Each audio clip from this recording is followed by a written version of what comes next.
Platinum Sponsor Pertamina melalui Pertamina Hulu Energi sebagai subholding upstream. Gold Sponsors BP Indonesia, Mubadala Petroleum, Medco Energi, Schlumberger. Silver Sponsors Chevron, ExxonMobil, Inpex, Petronas, Premier Oil, A Harbor Energy Company. Bronze Sponsor Repsol, supported by Indonesian Ministry of Energy and Mineral Resources and Special Task Force for Upstream Oil and Gas Business Activities. Organized by Indonesian Petroleum Association and co-organized by Diandra Promosindo.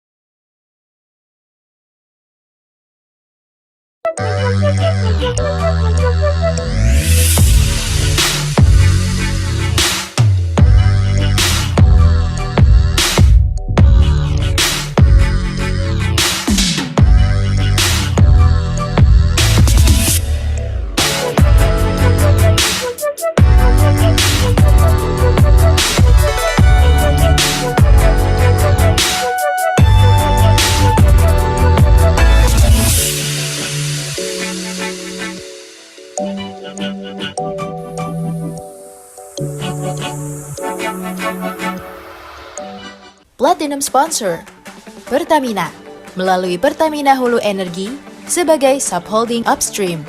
Gold Sponsors BP Indonesia, Mubadala Petroleum, Medco Energi, Schlumberger. Silver Sponsors Chevron, ExxonMobil, Inpex, Petronas, Premier Oil, A Harbor Energy Company. Bronze Sponsor Repsol, supported by Indonesian Ministry of Energy and Mineral Resources and Special Task Force for Upstream Oil and Gas Business Activities. Organized by Indonesian Petroleum Association and co-organized by Diandra Promosindo. Platinum Sponsor Pertamina melalui Pertamina Hulu Energi sebagai subholding upstream. Gold Sponsors BP Indonesia, Mubadala Petroleum, Medco Energi, Schlumberger. Silver Sponsors Chevron, ExxonMobil, Inpex, Petronas, Premier Oil, A Harbor Energy Company. Bronze Sponsor Repsol, supported by Indonesian Ministry of Energy and Mineral Resources and Special Task Force for Upstream Oil and Gas Business Activities. Organized by Indonesian Petroleum Association and co-organized by Diandra Promosindo.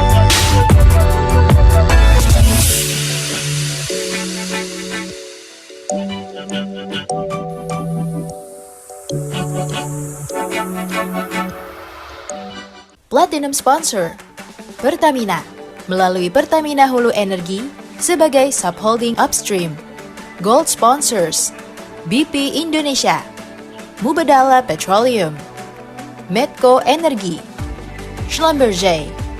Silver Sponsors Chevron, ExxonMobil, Inpex, Petronas, Premier Oil, A Harbor Energy Company. Bronze Sponsor Repsol, supported by Indonesian Ministry of Energy and Mineral Resources and Special Task Force for Upstream Oil and Gas Business Activities. Organized by Indonesian Petroleum Association and co-organized by Diandra Promosindo.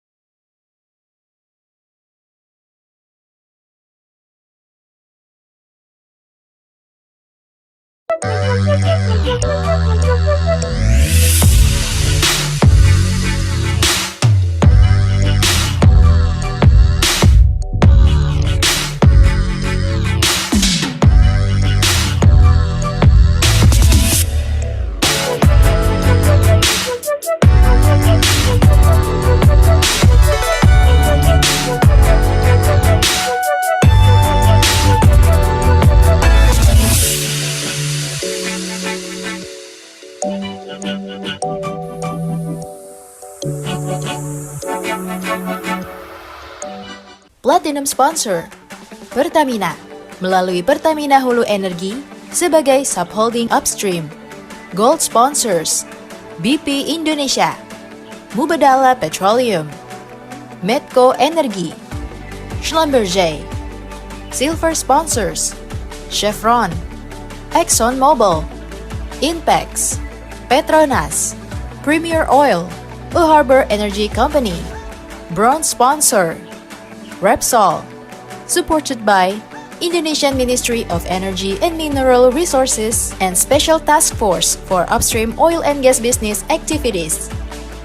Organized by Indonesian Petroleum Association and co-organized by Diandra Promosindo.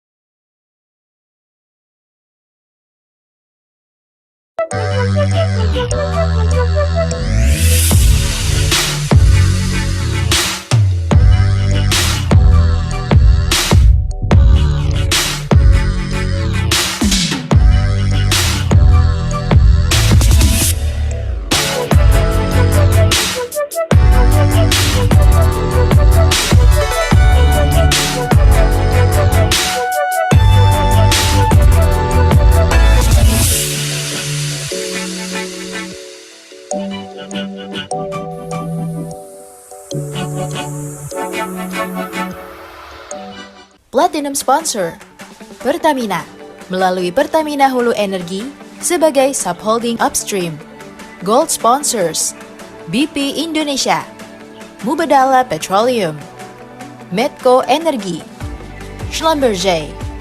Silver Sponsors Chevron, ExxonMobil, Inpex, Petronas, Premier Oil, A Harbor Energy Company. Bronze Sponsor Repsol, supported by Indonesian Ministry of Energy and Mineral Resources and Special Task Force for Upstream Oil and Gas Business Activities. Organized by Indonesian Petroleum Association and co-organized by Diandra Promosindo.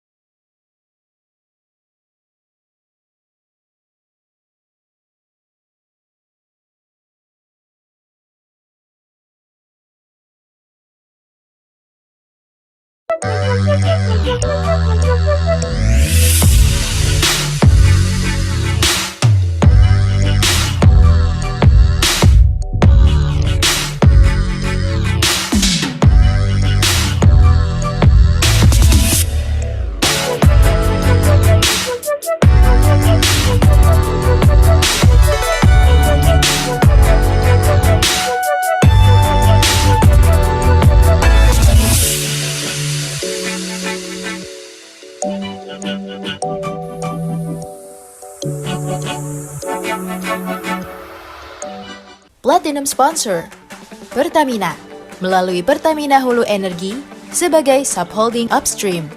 Gold Sponsors BP Indonesia, Mubadala Petroleum, Medco Energi, Schlumberger. Silver Sponsors Chevron, ExxonMobil, Inpex, Petronas, Premier Oil, A Harbor Energy Company. Bronze Sponsor Repsol, supported by Indonesian Ministry of Energy and Mineral Resources and Special Task Force for Upstream Oil and Gas Business Activities. Organized by Indonesian Petroleum Association and co-organized by Diandra Promosindo.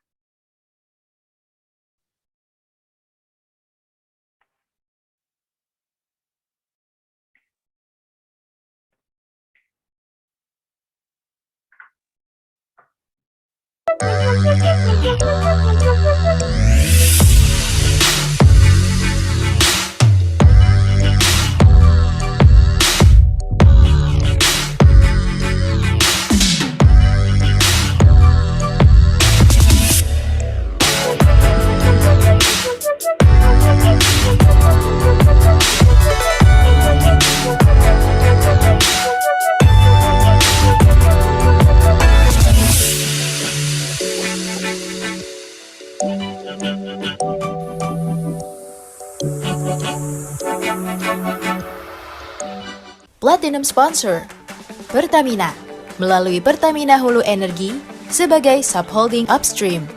Gold Sponsors BP Indonesia, Mubadala Petroleum, Medco Energi, Schlumberger. Silver Sponsors Chevron, ExxonMobil, Inpex, Petronas, Premier Oil, A Harbor Energy Company. Bronze Sponsor Repsol, supported by Indonesian Ministry of Energy and Mineral Resources and Special Task Force for Upstream Oil and Gas Business Activities. Organized by Indonesian Petroleum Association and co-organized by Diandra Promosindo.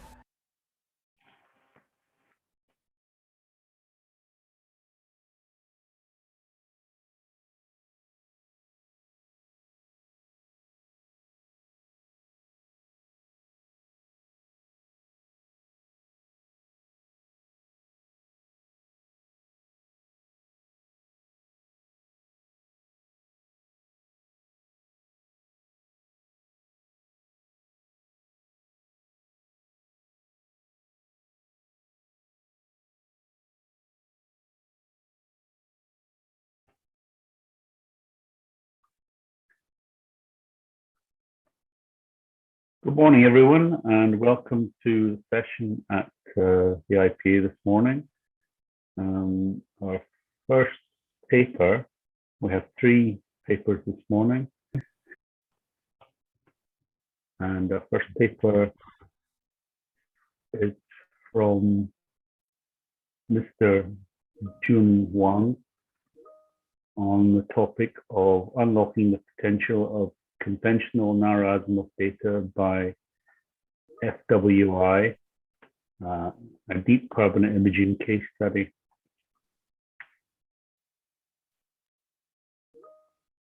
My session chair, we go through the normal rules for the session. The session chair is Ludi Andrean.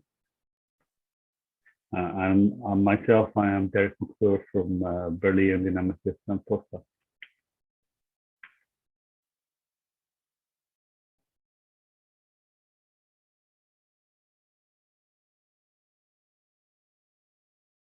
We will have 3 papers this morning. We will introduce them one by one as we go along.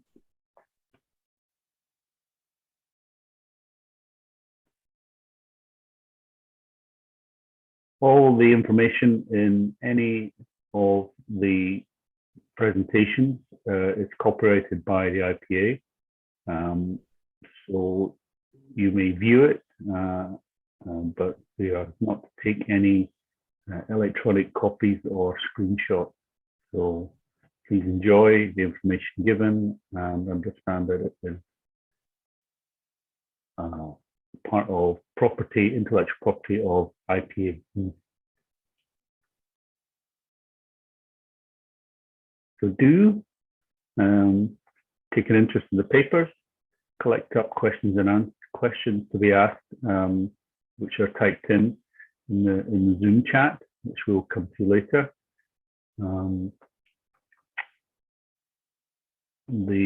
As I said before, no screen captures or recording of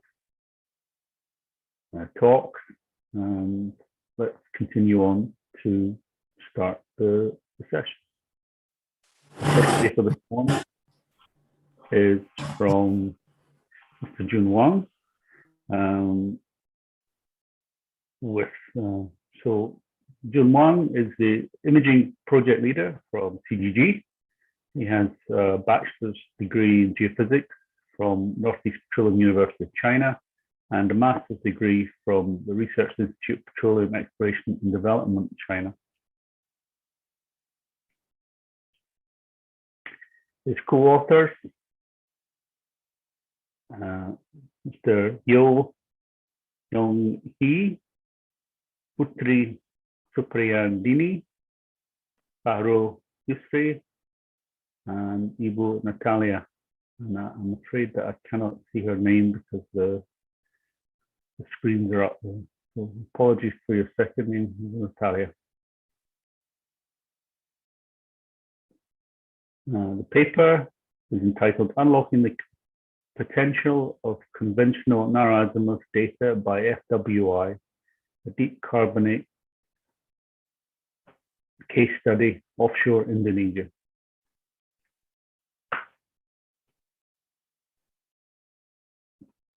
Good morning, ladies and gentlemen. Thanks for attending for my presentation. The title of my presentation is Unlocking the Potential of Conventional Narrow Azimuth Data by FWI, a Deep Carbonate Imaging Case Study, Offshore Indonesia.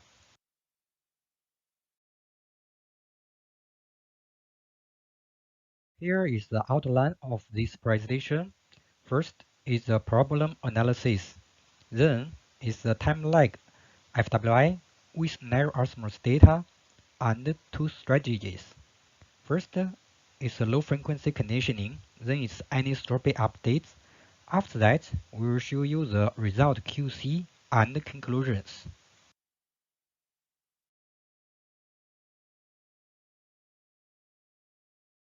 Left side is the legacy PSDM stack and overlay with velocity. The velocity modeling is built by interpretation-driven method. It looks not bad for the first view. The velocity matches with well at well location. But if we see it carefully, we can find the structure distortion, imaging less focusing, and amplitude dimming zone in the seismic imaging. They are due to the shallow gas effect, shallow carbonate effect, overburden effect. To solve those problems, the accurate velocity is the key. The right side is the new processed PSDM stack, the velocity built by data-driven time lag FWI. You can see that the velocity match well, quite good. And the velocity follows the structures, the distortions, less focusing issue, and the dimming zone issue are all solved. We can also notice that the velocity is not constant, even in the same carbonate layer, which is impossible built by the conventional velocity building method. The stable velocity update can down to 3.5 kilometers, and the seismic imaging greatly improved in even deeper, which is an unbelievable update for this narrow azimuth short offset data. In this presentation, I will show you how can we achieve this update by time lag FWI.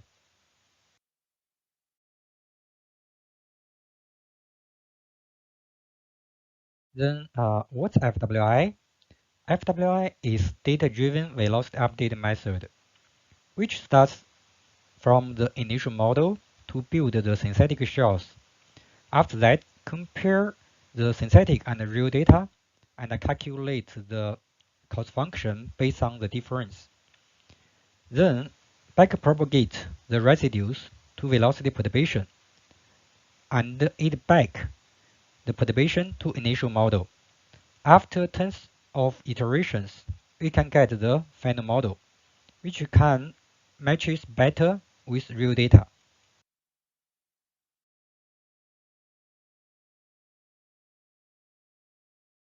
Up to this survey, what are the challenges for FWI? Let's have a look at the acquisition information first. This survey located in South Mahakam, Indonesia. The acquisition year is 1996. The streamer length is 3 km only, and water depth varied from 30 to 70 meters. Then we can get that this is a narrow azimuth, short offset, and low fault with poor low frequency signal ratio data. Then, based on those acquisition information and background geology information, we can get the challenges for FWI in this survey. First is the amplitude issue due to sharp velocity contrast. Second is the cycle skipping issue due to large-scale velocity error. The third one is the shallow diving wave penetration issue due to short offset. As you can see, the diving wave penetration is only come down to the first layer carbonate. The last one is the poor low-frequency signal ratio, which is due to the flat toe acquisition and narrow azimuth low fold data. Then, can FWI work in this survey, and why we applied the time lag FWI? Time lag FWI is a proven tool for OBN data with long offset and wide azimuth. Compared with conventional FWI, there are two advantages. First is the cross-correlation based time lag cost function, which can better handle the amplitude issue. Second is the frequency-dependent window length, which can better handle the cycle skipping issue. Based on those improvements, time lag FWI achieved good success in OBN data, as you can see in the right side of this picture. Especially beneath the source zone, the imaging improved is quite clearly. Then thus this tool can add value to narrow azimuth data. Compared with OBN data, time lag FWI with narrow azimuth data has more challenges in poor low frequency signal ratio, the shallow diving wave penetration. For those additional challenges, our strategies are low frequency conditioning to improve the signal ratio and use both refraction and reflection to extend the FWI penetration to deeper parts.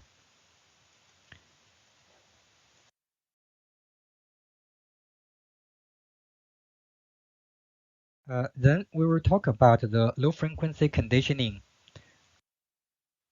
At the beginning, let's review the penetration of diving wave and refraction.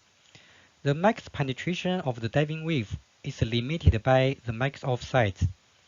In this survey, due to the short offset, the diving wave only can reach to the first layer of the carbonate. The refraction can reach to much deeper. So in this survey, we have two rounds FWI applied.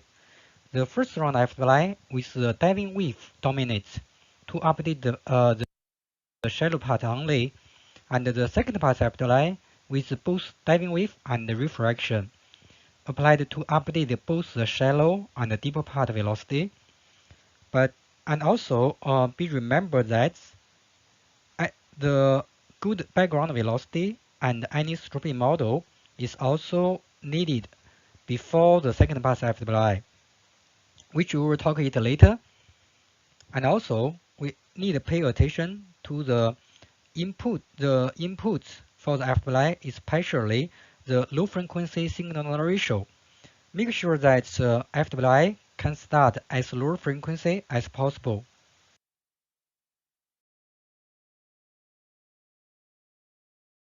Here is FWI start from 4 Hz to 6 Hz. Left side is the overlay of the synthetic and the real data.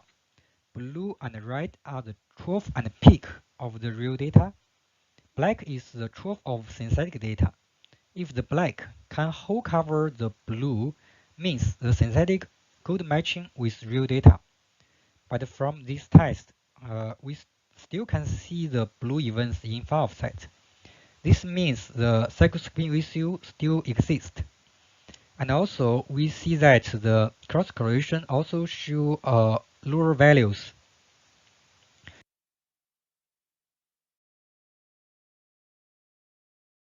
If we start FWI from 3.5 Hz to 6 Hz, even only 0.5 Hz difference, but the synthetic shows much better with real data. And the cross correlation also shows great improve compared with starting from 4 Hz. So we can get that start from lower frequency avoids cycle skipping when initial model is not so good.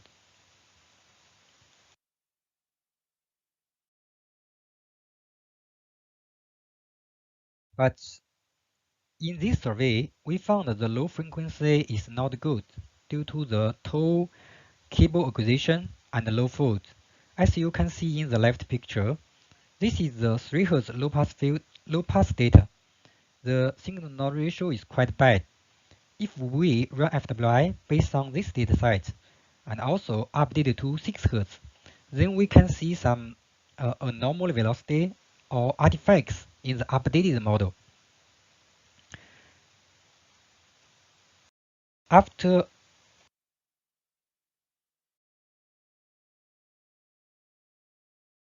low frequency conditioning, the signal-to-noise ratio of low frequency is greatly improved, and the FWI inversion results also shows better improves.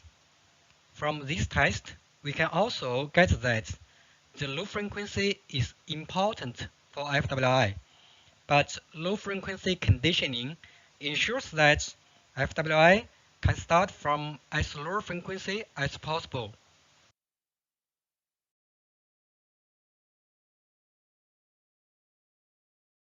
Low frequency conditioning is important for FWI to start from low frequency.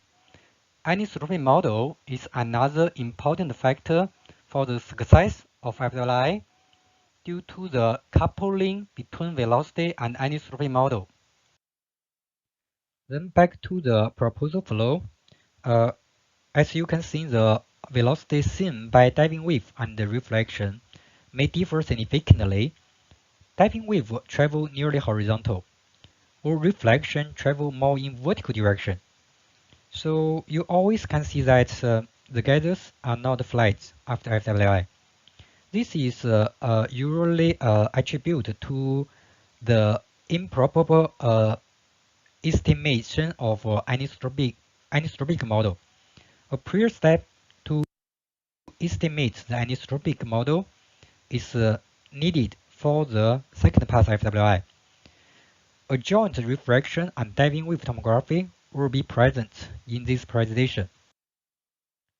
Different from conventional tomography, the joint refraction diving wave tomography combines both types of waves in a non-linear way, flattened the CIG gases, and also honored the first break travel time. This means that the calculated velocity and epsilon are more reliable.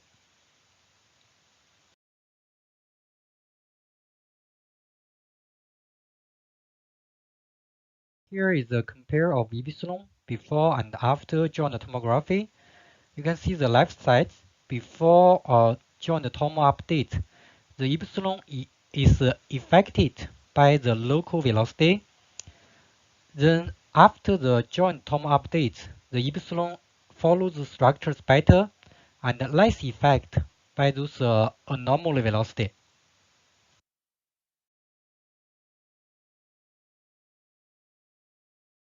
Then let's check the CIG gathers. After joint refraction and diving wave tomography, the CIG gathers also shows a great improvement. The gathers are more flatter in both shallow and deeper parts.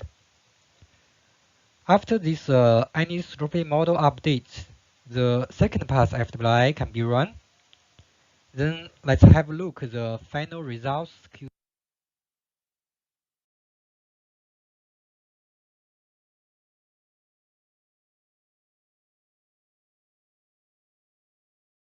Here is the 8 Hz synthetic shows QC overlay with real data. We can see that the mismatching before FWI update. The blue color still can be seen. The cross correlation also shows lower values.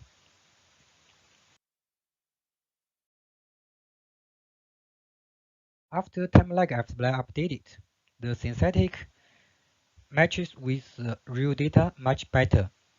The cross correlation also shows the higher values.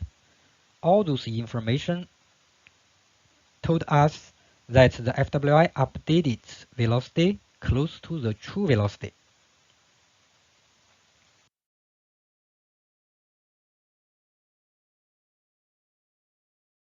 Then let's review the depth slice. Here is the initial model in depth 100 meters and 1000 meters. You can see overall the initial model is generally smoothing, and then compared with the 12 Hz FWI updated model, we can see more details in both shallow and deep parts. In the shallow part, the time-lag FWI updated model shows more details of and the distributions of the channel, which can solve the shallow channel effect. And in the deeper part, we can see the velocity follows the structures, especially nearby the fault. You can see the sharp velocity contrast. And for the carbonate part, you can see clearly the outline of the carbonate. Then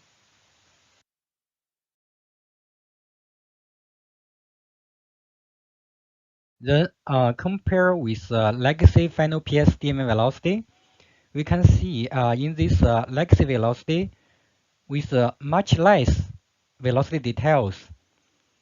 In the shallow part, the velocity doesn't follow the distribution of the channel.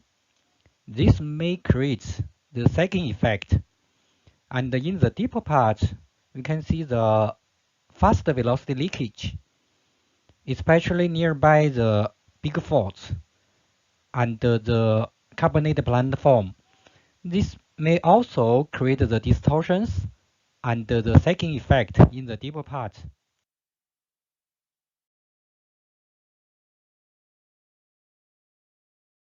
Here is the well profile QC. You can see after this red curve is the legacy PSDM velocity, and the blue one is the sonic. Then the green one is after time lag after updated velocity. So we can see after updated velocity follows well quite good. And also the check shot mistake greatly reduced from about 50 to less than 5 meters. The other well is also shows similar phenomenon. The velocity matches better with the well, and the mistake greatly reduced.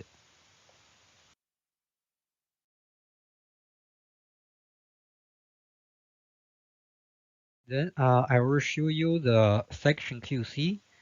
Here is the legacy PSDM stack overlay with velocity.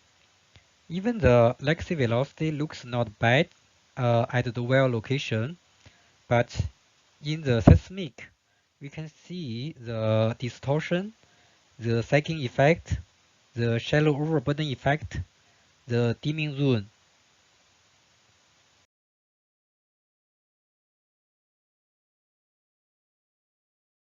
Here is the new velocity built by a full data-driven time-lag FBLI. For this one, we can see more details can be seen, and the velocity much better matching with well. And you can also notice that even in the same layer of the carbonate, the velocity is not consistent. And for the seismic part, we can notice that the distortions by the shallow overburden effect are attenuated. The events are more continuity, and the energy is more focused. The sagging effect, the fault shadows, are also attenuated. Then let's check another. Here is another line. We can see by this interpretation-driven velocity model building, the velocity have some leakage nearby the sharp structure change, like the big faults, and also we can see the mismatching of the seismic and the velocity, especially at the carbonate bank.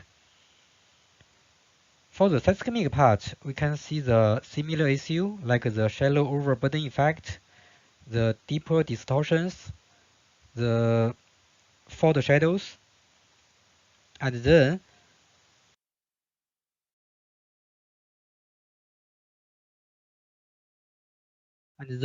compared with the new Pro velocity model, we can see with the time lag after updated model, not only in the shallow part shows more details, but also in the deeper part, much more details can be seen. The velocity with a sharp velocity contrast, but can follow the structure much better, not only in the carbonate part, but also for the big faults. We can also see that the fast velocity contrast follow the structures. And in the seismic part, we can see all those distortions, the shallow overburden effect, and the fault shadows are resolved in this new Pro. Then the conclusions. Time lag afterlife gives good velocity updates in both the shallow and the deeper parts, and the sensible velocity updates come down to 3.5 kilometers with a 3 kilometer cable length in this survey, which shows that the time lag afterlife has great potentials in narrow azimuth short offset data. Low frequency conditioning and stable anisotropy models are important for FWI with narrow azimuth short offset data.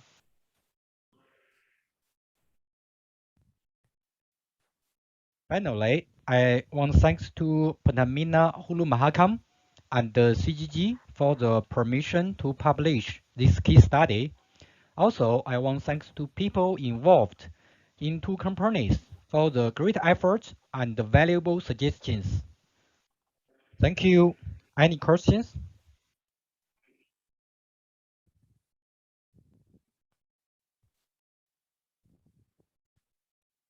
Okay, thank you, Ewan. That's a very good presentation and excellent data.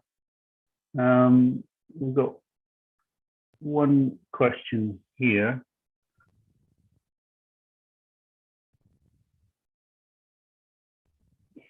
So one question is, could you explain more on the effect of anisotropy on the velocity when you build the model? Well, I guess it's a question of how you integrate anisotropy into the velocity model and how important that is.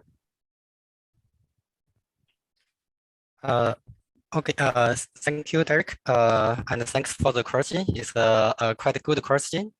Actually, as you know that, especially when we do the model building, the anisotropy and the velocity is always coupling each other.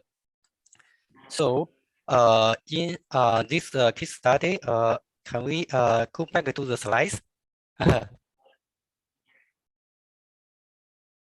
Not sure.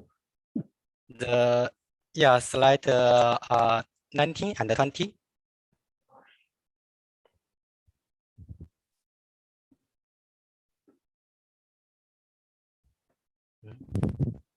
I can't see the screen.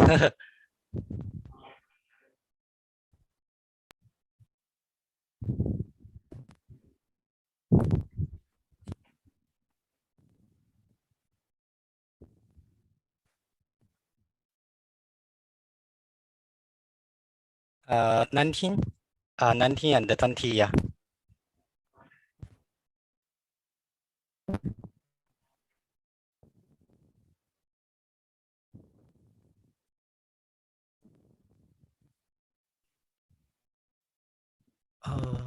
Oh, sorry.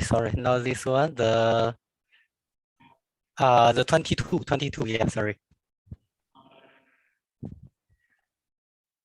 Yeah, for this one, as you know, the penetration of the diving wave is mainly in the horizontal direction, and in the refraction is always in the vertical direction.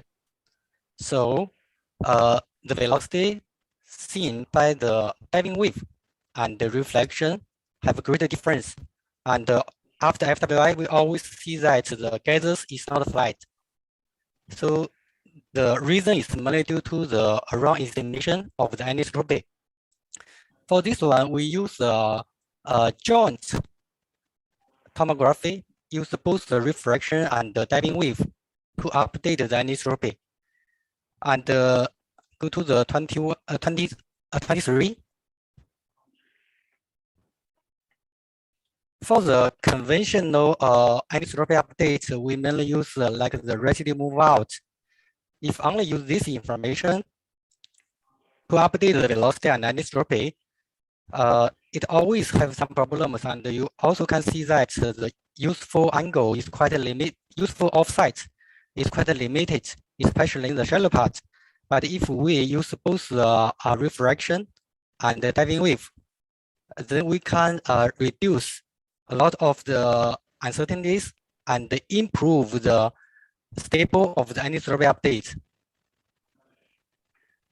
Okay, we now have to move on to the next presentation. Sorry to cut you short there, Ian. We have to stay on time, so we could talk about this all day with so many interesting questions, but unfortunately we have to move on to the next presentation. So thank you very much.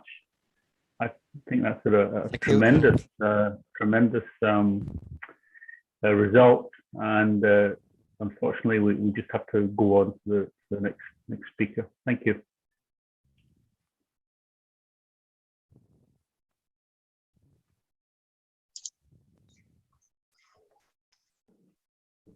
Thank you. Derek, please let me know if you can hear me. I have problem with sound. Okay, great. Yes, absolutely. Thank you. Welcome everyone. Good morning again. This is the second paper entitled De-risking Appraisal Phase in a Recent Gas Discovery in Banggai-Sula Basin, Central Sulawesi. Application of AVO analysis and pre-stack inversion in the Sub-Ophiolite Reef Carbonate play. The author is Pak Mufi Ahmad from Pertamina IP Cepu. Pak Mufi Ahmad is an operation geologist, worked for Pertamina IP Cepu. He is graduated from Geophysical Engineering ITB in 2013. Previous publication include rock physics modeling, exploration interpretation, and fault enhancement interpretation. Professional award include Wolai 2 gas discovery in 2020, gold medal from PAP 2020, Dean List outstanding academic achievement from ITB in 2011.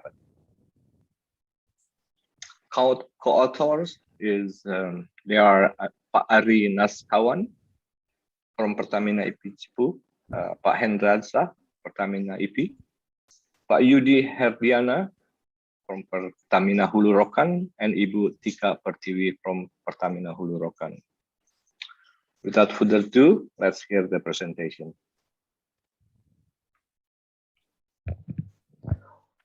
Hello everyone. Alhamdulillah, all praise to Allah, we can all together to attend IPA 2021. I'm Mufid Ahmad. I'm so delighted to have opportunity to present my paper entitled De-risking the Appraisal Phase in the Recent Gas Discovery in Banggai-Sula Basin, Central Sulawesi. Application of AVO analysis and pre-stack inversion in the Sub-Ophiolite Reef Carbonate play.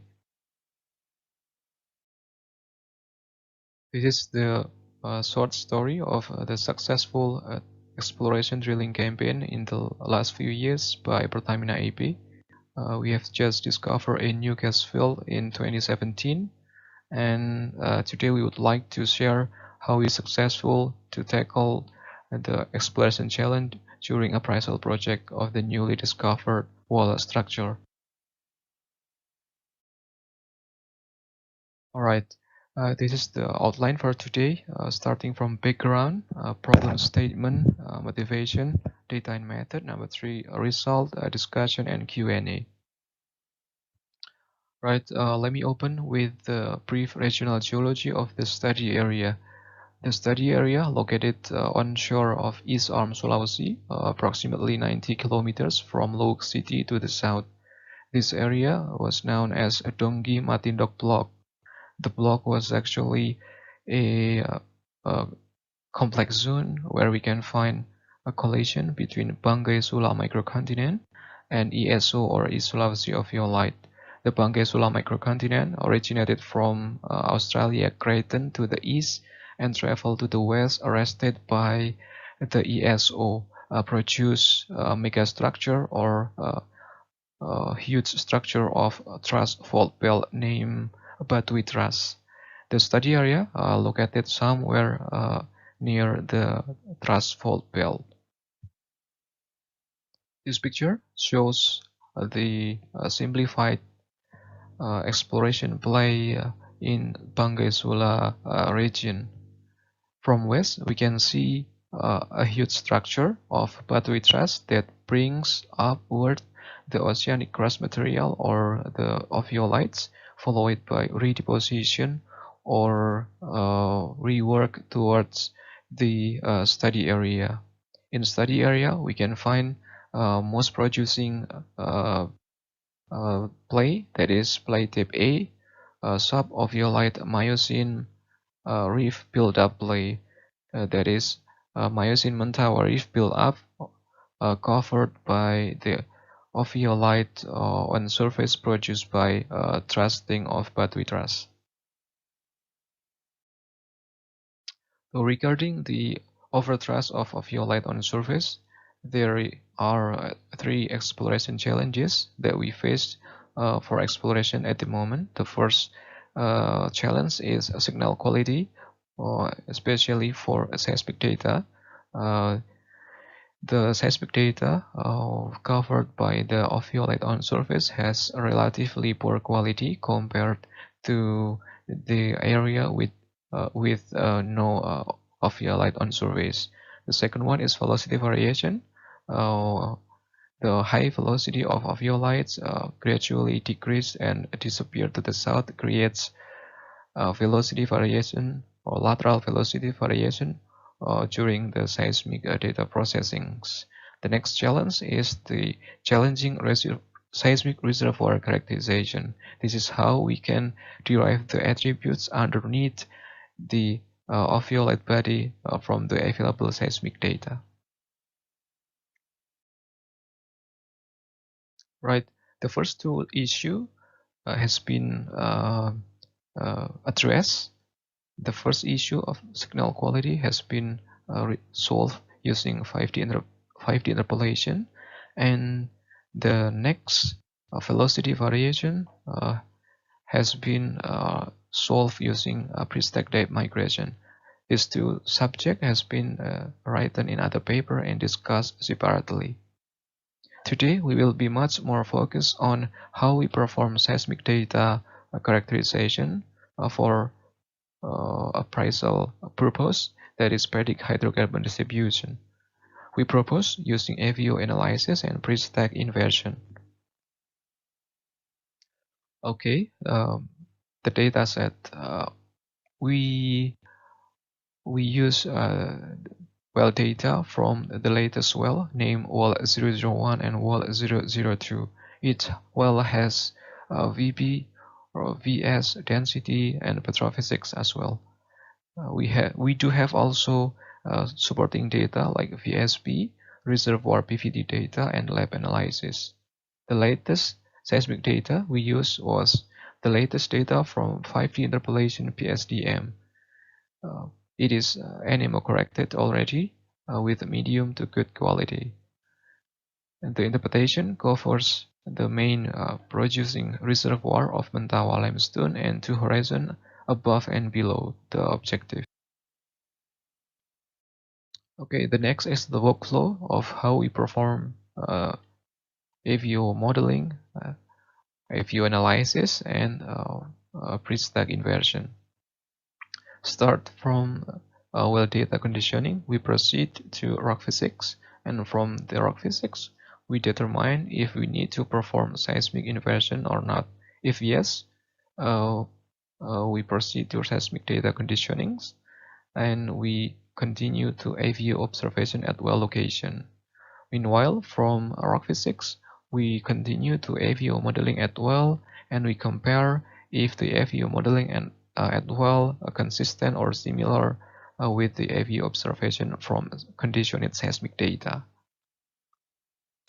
The pre-stack inversion produces P impedance, S impedance, and VBVS. Recalling the rock physics at the beginning, from the P impedance, S impedance, or VBVS, we create a lithoseismic classification. From this step, we continue to produce predicted reservoir distribution. This step is very crucial since later we will give a consideration for volumetric calculation, and sweet spot or next well placement, and a plan of development, for instance. Part 1, AVO analysis. The first task to do is create synthetic AVO modeling at well. We observe the AVO characteristic at the interface between the overlying shell and the top of the gas reservoir. We observe that the P impedance from both wells has similar character. The P impedance increase, but VBVS drops significantly. Using the AVO equation from within 1983, we create AVO curve, and we see here that the RP, or the amplitude or the intercept, is positive, gradually decrease with offset, and turns or flip to negative at far offsets. This fact suggests that well 001 and well 002 suggest AVO class 2P. We will see if the seismic data has similar characteristic or not in terms of AVO class. Right? Before observing the AVO from the seismic data, we need to perform seismic data conditioning to get better data, to get more consistent data, and to get data with a high signal to noise ratio, since the raw data from processing still have a lot of noise. The data was filtered using multiple suppression and randomized suppression, and we add some residual NMO correction to flatten the gathers. The final product is very clean with a significant improve in terms of signal to noise ratio. Now we observe the AVO from the CDB at well location in the top of the reservoir or the interface.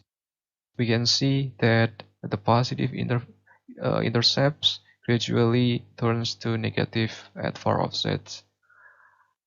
This fact suggests that AVO characteristics are consistent from synthetic modeling and observation at CDBs at well location. Therefore, the seismic data is representative for subsequent AVO anomaly search or AVO inversion. We observe several spots inside the structure and outside the structure. All the spots inside the structure suggest very similar characteristic with wall 002 and wall 001, means that in those locations it is very likely to find a similar geological variation in terms of lithology with similar porosities and similar fluid saturation. While the other two locations having different AVO or almost no AVO anomaly, means we will have different geological variation in both location outside of the structure. To this point, we are not able to describe how the distribution of the reservoir inside the structure. Therefore, we need to proceed to more quantitative approach using the pre-stack inversion or AVO inversion. Part 2, pre-stack inversion. Before we inverting the seismic, we need to do some rock physics analysis to know what type of elastic parameters that later can describe the reservoir properties, such as the porosities or the fluid saturation inside the reservoir.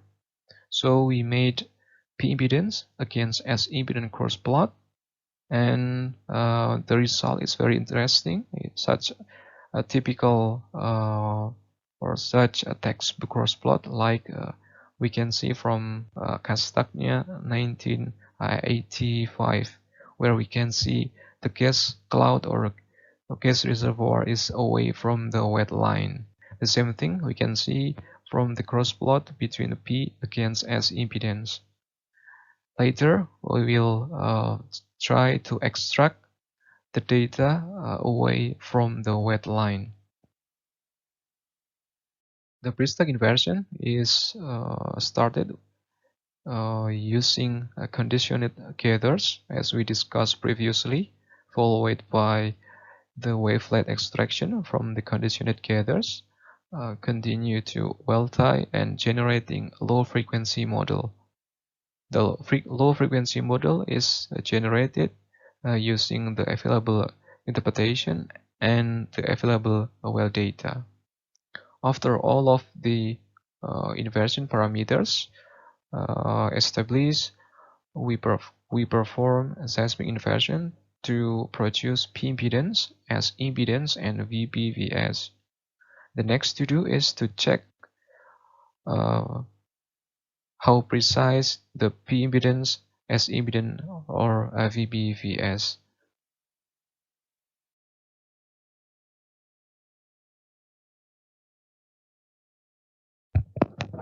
The first way to check the accuracy of the inversion result is to plot the result in a single panel with the corresponding logs. We plot the red curve or the inverted result with the corresponding logs so we can compare them directly. We can see that the inversion result is it's pretty good. It follows the corresponding logs very well, but this method, this comparison, doesn't express the accuracy of the inversion process. Now moving forward to the more quantitative way to check the accuracy of the inversion result. So we plot them, the inverted result in a y-axis and the corresponding logs in x-axis, and we observe the gradient or the slope of the linear regression. The gradient expresses the correlation of the inversion result, and as we can see from the table, we have the correlation or the accuracy from 72% to 88%. This fact suggests that with such good correlation or accuracy, the inversion result is appropriate for further appraisal purpose or further hydrocarbon distribution purpose.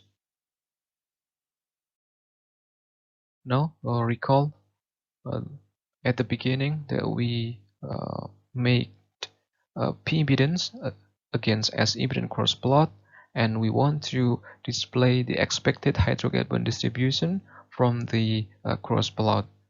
So we exclude the non-hydrocarbon bearing zone from this cross plot in inverted volume domain. The result is very satisfying, since the actual producing layers coincides with the gas anomaly producing from the inversion. The map on the right shows how the distribution of the gas reservoir within the structure. The extraction of geobodies above the gas-water contact also produce very interesting result, since the currently under appraisal wall structure shows a very similar response to the proven producing gas field in the south. It means that the recently under appraisal wall gas field is very likely to be the next gas field, since it has a very similar anomaly with proven gas field in the south. The map on the top right suggests where we can put the next well to drain the gas from wall structure. This is very beneficial for appraisal, since we can give valuable information where we can put the next well or the development well, or even this information can be used for further appraisal or resources calculation.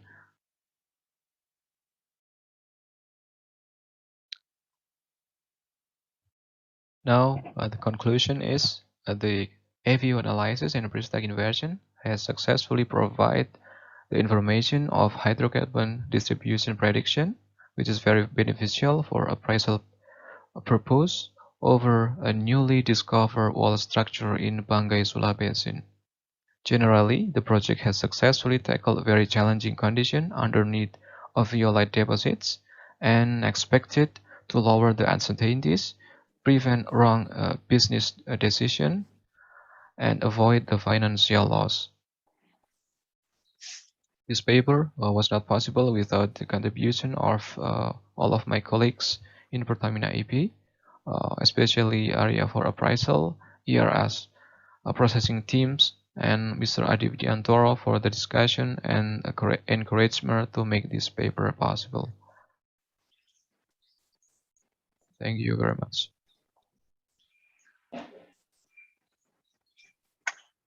Thank you. Very interesting presentation from Pak Mufid. And thank you for sharing the good success from your area of work. One question from Pak Febri Harian Nugraha. From your workflow, you mentioned PSDM velocity to solve imaging issue.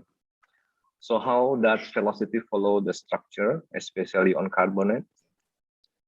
Because it's seen on page 22, you use simple well-log data to derive low frequency. Have you ever used PSDM velocity to control your inversion? Yeah, thank you for your question, Pak Febri. Well, we have tried several times to input or to incorporate the PSDM velocity, the latest PSDM velocity, for generating the low frequency model, but somehow the trend or the velocity on the low frequency model is not that good. So we decided not to incorporate the PSDM velocity during a low frequency model building. But it is a good idea to incorporate PSDM velocity for generating a low frequency model, since in other case this method is very helpful, but in this case we didn't use it. Pak Febri, hope that answer. Thank you, Pak Mufid. Second question, quick one from Pak Yan Darmadi. Is there any stratigraphic component on the trapping, especially to the west or northwest? Yeah, Pak Yan, I do agree with you that I guess there are some stratigraphic components for the trapping, since from the inversion, we can see bright anomalies or sweet spots beyond the structure. So I guess so. There is stratigraphic components, but I would say that it's too quick that it is proven play, or it's too quick to say that it is it's real. But I do agree with you that there is a stratigraphic component during for the trapping. Thank you, Pak Mufid. Yeah. Another question from Pak Baskoro Arif. Do you have wet wells as a blind test to calibrate your inversion result? Thank you, Mas Koko, for your question. We do have one wells that wet wells, but in this the latest well, 001 and 002, actually we penetrate the carbonate bearing water. So below the gas water, we still penetrate, so we can calibrate using the interval below the gas water contact. Hope that answer, Mas Koko. Thank you again, Pak Mufid. There's a lot of questions in here, but I'm trying to select the most interesting one. Yeah. From Pak Irfan Juliandri, why the gathers in wall 1 well seems more noisy compared to wall 2, even it's not located in the ophiolite area? Any influence on multiple that could impact far angles? There's a lot of questions, maybe one by one. Yeah. Why the closure in northwest so less with geobody anomaly, even it is so similar AVO character? Yeah, I would answer the second question first. Yeah, this has been a big issue and big question for us. Why the anomalies in the northwest part is less bright, or let's say not as interesting as in wall 01 and wall 002. I can answer in detail right now, since we need to scrutinize, we need to dig more what caused this to happen. But yeah, I do agree with you that somehow the anomaly is not that bright, probably due to the noisy, or we need to do some let's say seismic data conditioning first to get is there any interesting anomaly or not in this northwest area. And then the first question, why the gathers in wall 01 seems more noisy compared to wall 002. Generally, I would say that the quality is just same, Pak Irfan, not that different. The data, and well, even though from the surface geology map, the ophiolite is not present in the top of the wall 01. Well, actually, in the surface from wall 01, we do have anomaly in terms of velocity, means that it may degrade the quality of the gathers. So that's my answer. Hope that answer, Mas Irfan. Thank you, Pak Mufid. Maybe enough for one more question before we wrap this up. From Pak Harwi, what was the key true amplitude processing step or parameters that allow good data for AVO inversion, especially in this land seismic data? Maybe you can share that, Pak. All right. So what was the key true amplitude processing steps or parameters that allow good data? Right. Thank you, Pak Harwi. It's been long process, Pak Harwi. We deal with poor data, and well, actually, we write in other papers how to improve the data quality. Previously, during the inversion is performed and complete, we perform 5D interpolation PSDM, Pak Harwi, to improve the data to good better signal to noise ratio, and we write in other papers, and we presented in a previous poster session. And I think the 5D interpolation is helped us a lot to improve the data, Pak Harwi. Thank you very much. It's reached the time limit. We need to move to the next presentation. Thank you, Pak Mufid, for all the good question. Good question also for the participant. Now I hand it over to the next presentation.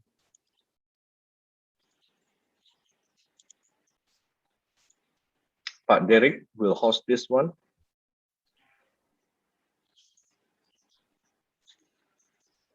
Hello again.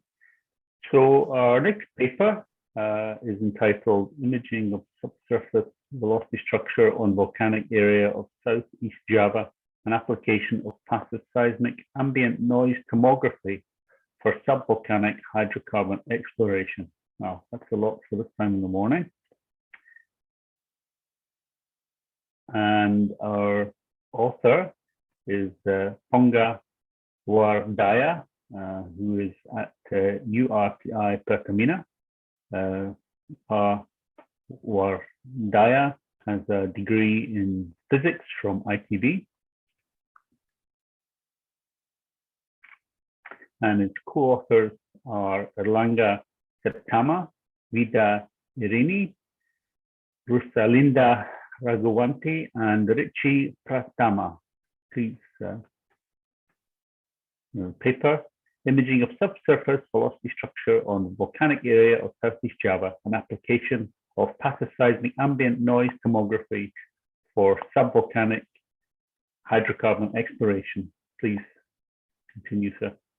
Hello, have a good day, everyone. Although now you're seeing a picture of a huge, massive, and deadly volcanic eruptions that can cause thousands of deaths and threaten many lives. Today, in this talk, we are not going to talk about this natural disaster, but instead, we are going to discuss about geophysical methods to explore the hydrocarbon perspectivity beneath the volcanic area. Are you ready? Here we go. Welcome to the presentation entitled Imaging of Subsurface Velocity Structure on Volcanic Area of Southeast Java, an application of passive seismic ambient noise tomography for subvolcanic hydrocarbon exploration. The paper is authored by myself, Ponga Wardaya, Erlangga Septama, Vida Irene, Richie Pratama, and Rusalida Raghuvanti. We are from Upstream Research and Technology Innovation, Pertamina. When we are talking about the volcanism in Indonesia, it is actually fair to ask whether it only provides hazards or it can also providing the natural resources.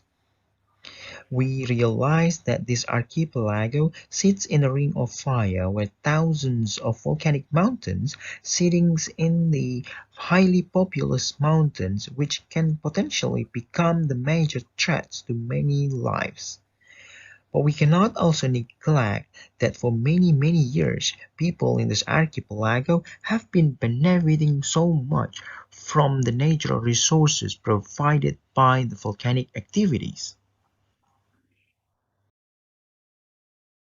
If we are looking at this figure, we are certain that volcanism is a form of natural hazard that can cause huge losses in so many aspects. This tiny figure, in contrary, proves that the natural resources by the volcanism cannot be neglected, and also the potential in the geothermal energy is very abundant. However, how about the oil and gas potential related to the volcanism? Is there any? Petroleum in volcanic area, is it myth or reality? Until now, unfortunately, there were no producing oil or gas fields from the volcanic area, so it must be a myth, right? But if we'll look deeper, for example, in the publication made by Satyana in 2015, where he reported significant oil seepages are found in areas associated with the volcanic deposits. In some places in the Java Island, we can conclude that somehow petroleum systems are there. And this figure, where my colleague did his field trip to the first exploration well, which was drilled in 1871, which provides the significant proof that the oil is there beneath the volcanic area, is another strong evidence that this is not just a myth. The question is then, why is there no producing oil or gas field from this region? And this is very important to answer. Subvolcanic hydrocarbon exploration possesses major challenges, and one of them is the poor seismic image quality. But why? This figure may provide us how the complexity in the volcanic layers causes the difficulty in imaging the sedimentary layers beneath it. The irregular interface, for example, creating the top and base of the volcanic layer so rough. The internal structure also is very heterogeneous. This heterogeneity therefore creates the so-called complex physical properties that in turn causes the strong scattering to the upcoming waves, which being scattered significantly and massively, so therefore the illuminations to the deeper target of the sediment beneath it is becoming very limited. And this in turn causes the imaging is very deteriorated. To get a better idea of how the volcanic layers impacts the quality of the seismic data, Zhu et al. Here has provided a nice example where without the volcanic layers, the seismic recording can retrieve and record the reflection signal from the subsurface beautifully. However, the right panel here, as shown in the circle, you see the blank spot where no reflection being retrieved or being recorded. This is due to the shallow volcanic layers that have been attenuating the seismic wave due to the scattering phenomena that is massively destructs the signal in this region. However, to the left of it, you can still see little impact of these near-surface volcanic layers, since you see reflections can still be recorded. To get a better idea of how the actual impact on the seismic image, we will see it in the next slide. Here you see that the volcanic layers are sitting in the near surface down there, right?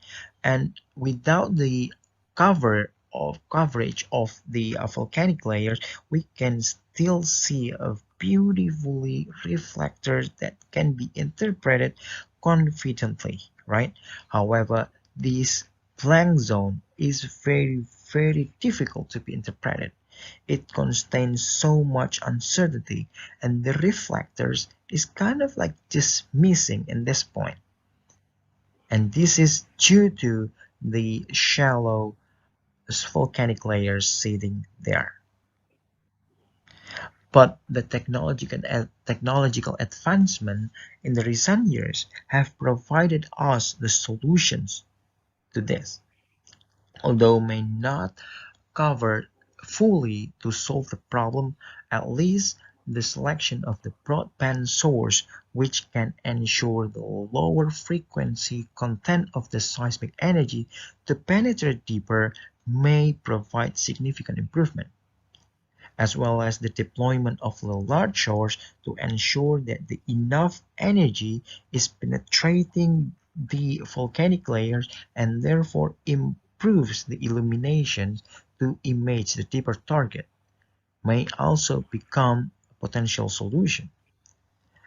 And also broadband processing requires a specific consideration because it has been proven to improve the imaging of the deeper target.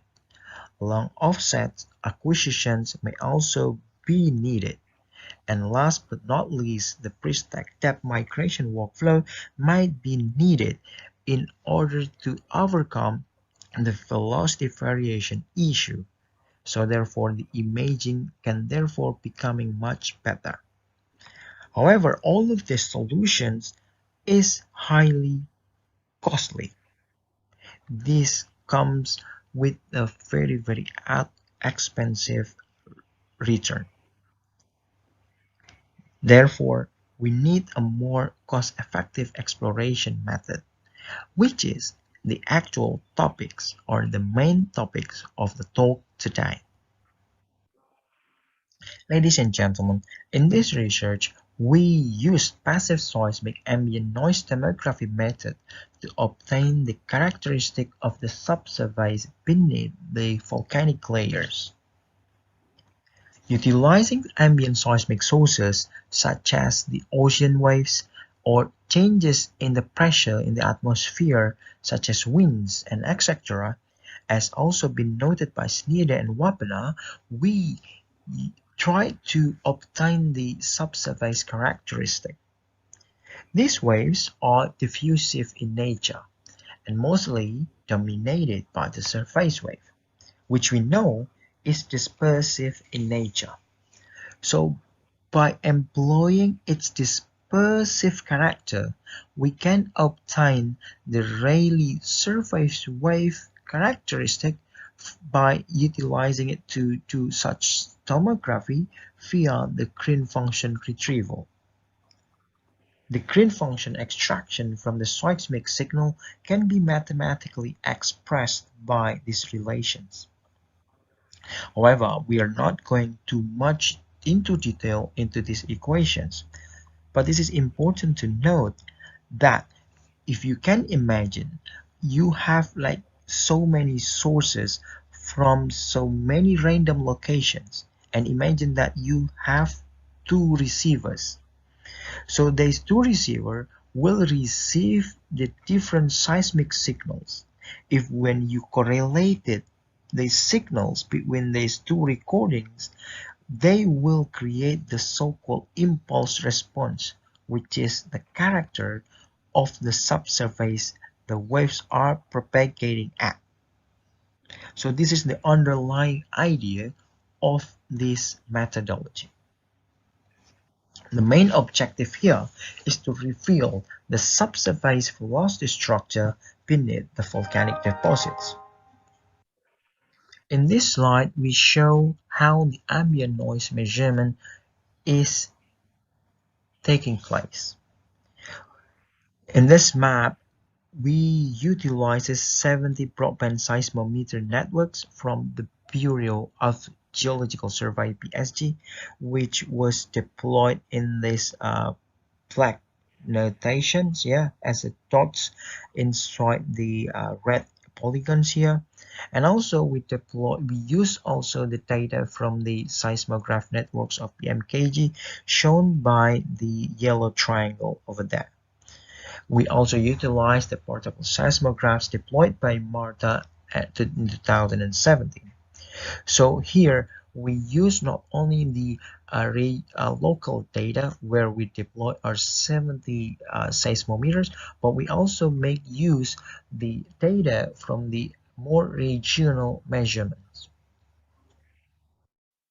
In this slide, I'm showcasing how the data processing was taking place. The curves here is the dispersion curve between the two stations, and it shows the behavior of the group velocity plotted against the period of the waves. Since we utilize 70 pairs of seismometers, we obtained 2,415 pair of cross correlations that is plotted from period of 0.4 seconds until the 6 seconds. So from each of all of these pair, we finally can obtain the representation of the group velocity from the inversion. The results of the group velocity inversion for every period from 0.4 seconds until 6 seconds is showcased here. How do we know that the inversion results is making sense? We did the QC for the travel time residual, where initially we see that the histogram is a little bit skewed to the right. But after we obtain our final model, we know that the travel time residual is optimum at 0, and also the trend of the left and the right part of the histogram are kind of like balanced. So we can be sure that the final velocity is converging to the most reliable value. And observing the group velocity inversion results, we can tell that the southern part of the area here are consistent with the high velocity. Meanwhile, the northern part there are dominated by the low group velocity. Yeah, so it's pretty consistent for every period of the waves. Comparing to the more regional data resulted by the research reported by Marta in 2014, we can conclude that because the 70 seismometer network was pretty dense as compared to the station reported by Marta, we can obtain a high resolutions of the velocity. In this section, we show the shear wave velocity inversion results from the neighborhood algorithm approach.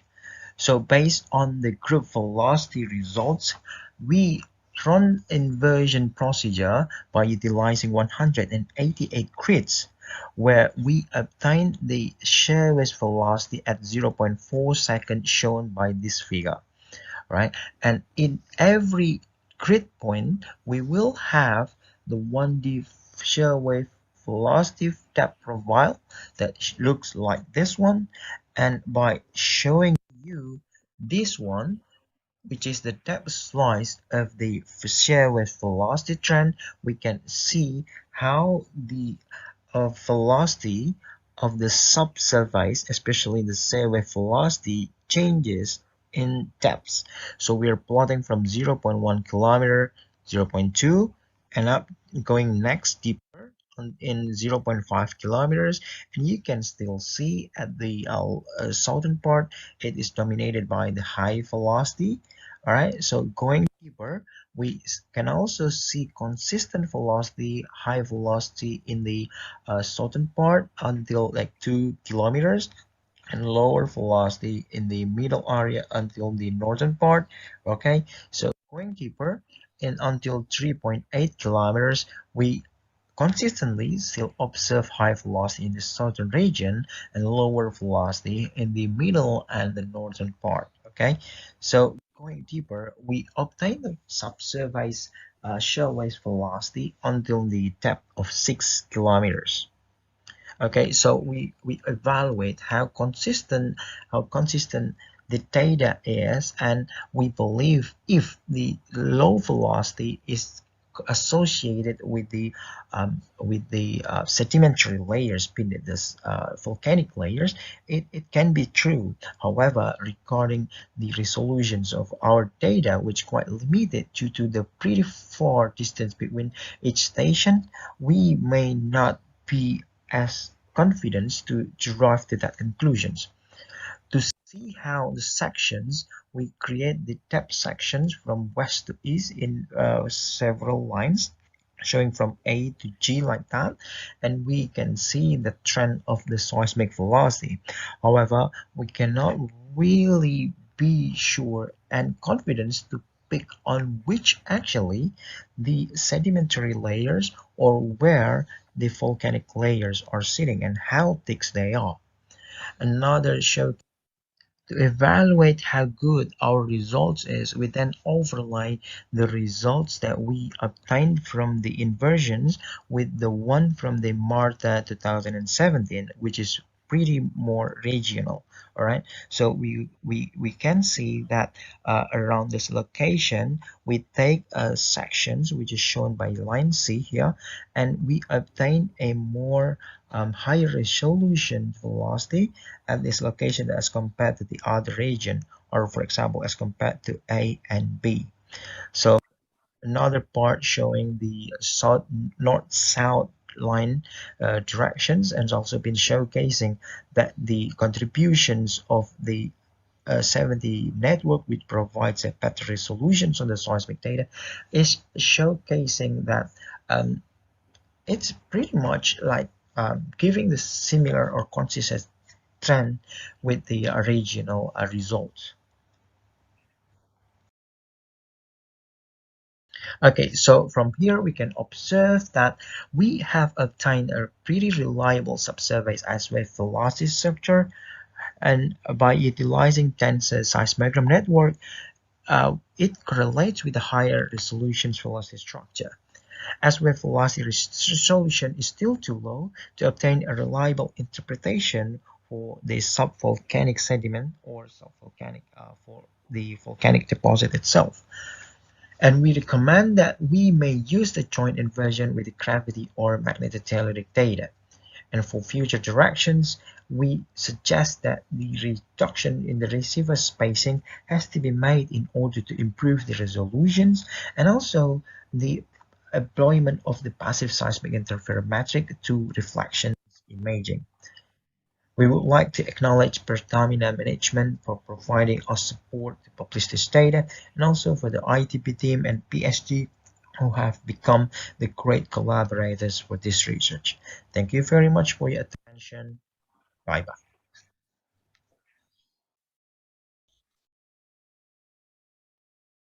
Okay, that was an excellent presentation there. So do we have any questions? Let's see what questions we have in the group here.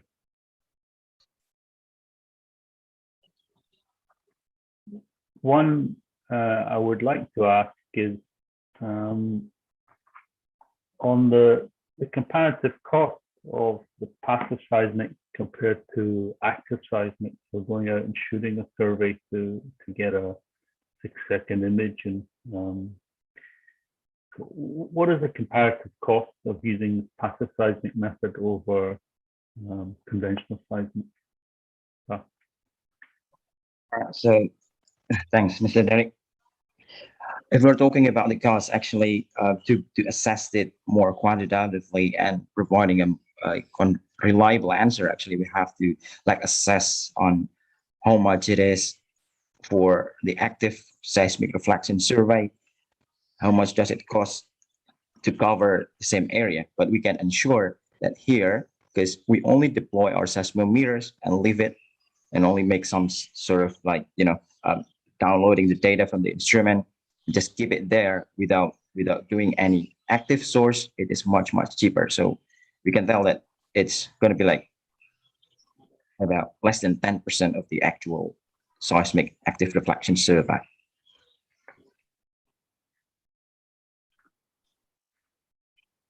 I think we have another question here.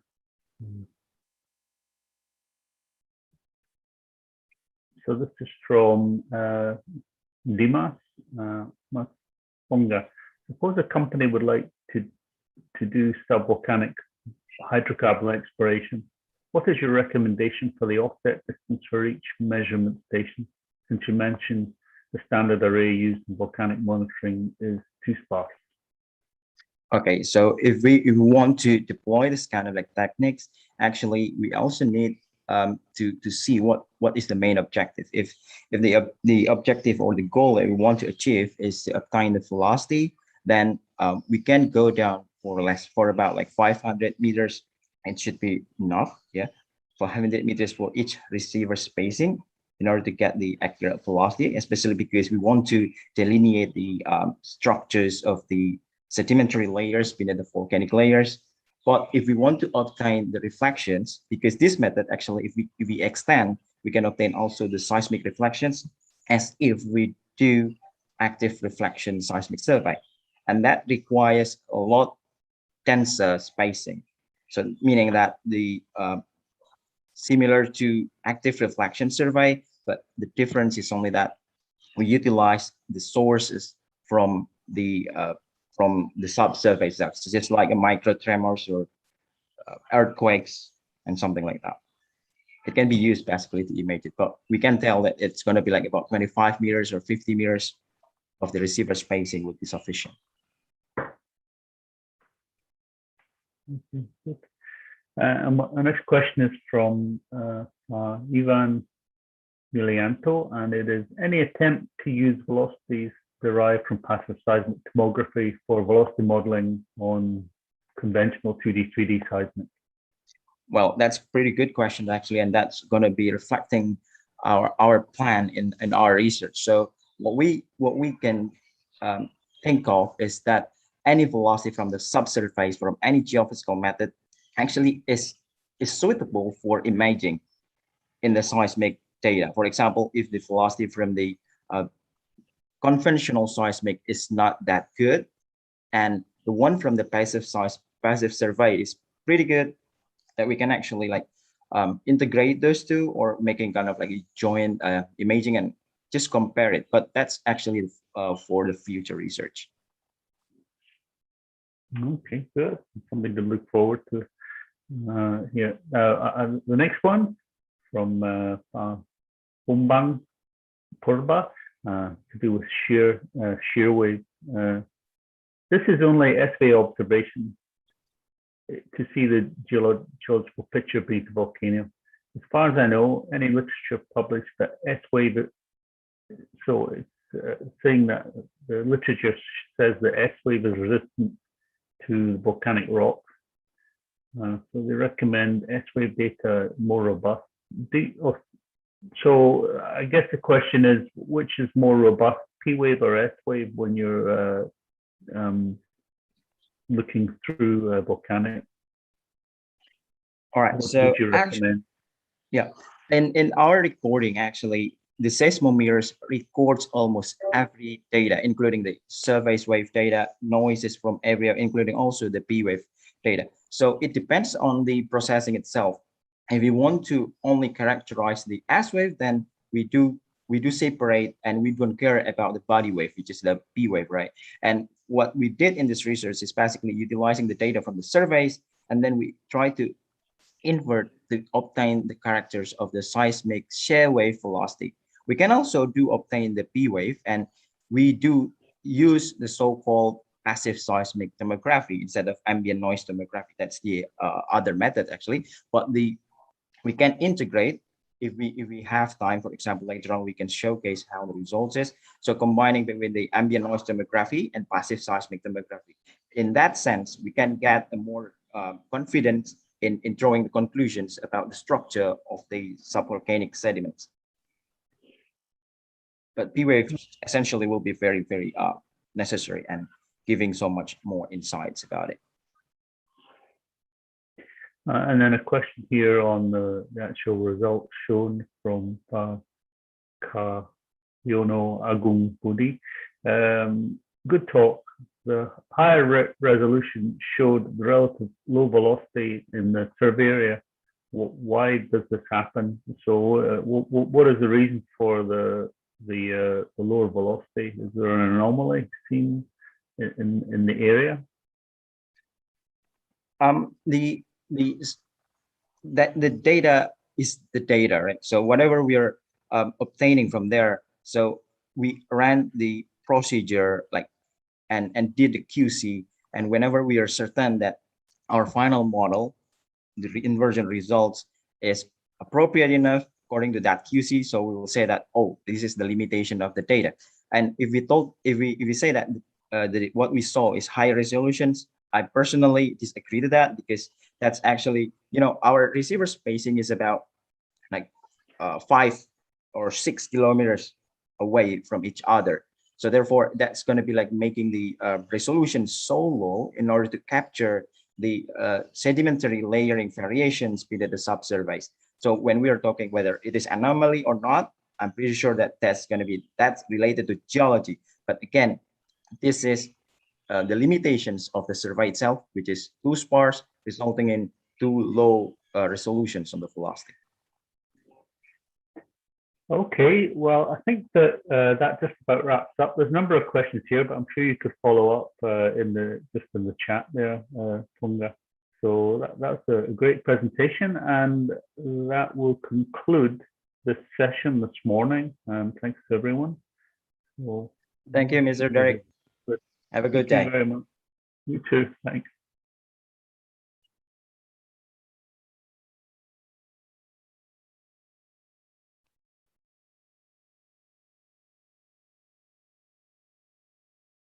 Platinum sponsor Pertamina, melalui Pertamina Hulu Energi sebagai subholding upstream. Gold sponsors BP Indonesia, Mubadala Petroleum, Medco Energi, Schlumberger. Silver sponsors Chevron, ExxonMobil, Inpex, Petronas, Premier Oil, A Harbor Energy Company. Bronze sponsor Repsol, supported by Indonesian Ministry of Energy and Mineral Resources and Special Task Force for Upstream Oil and Gas Business Activities.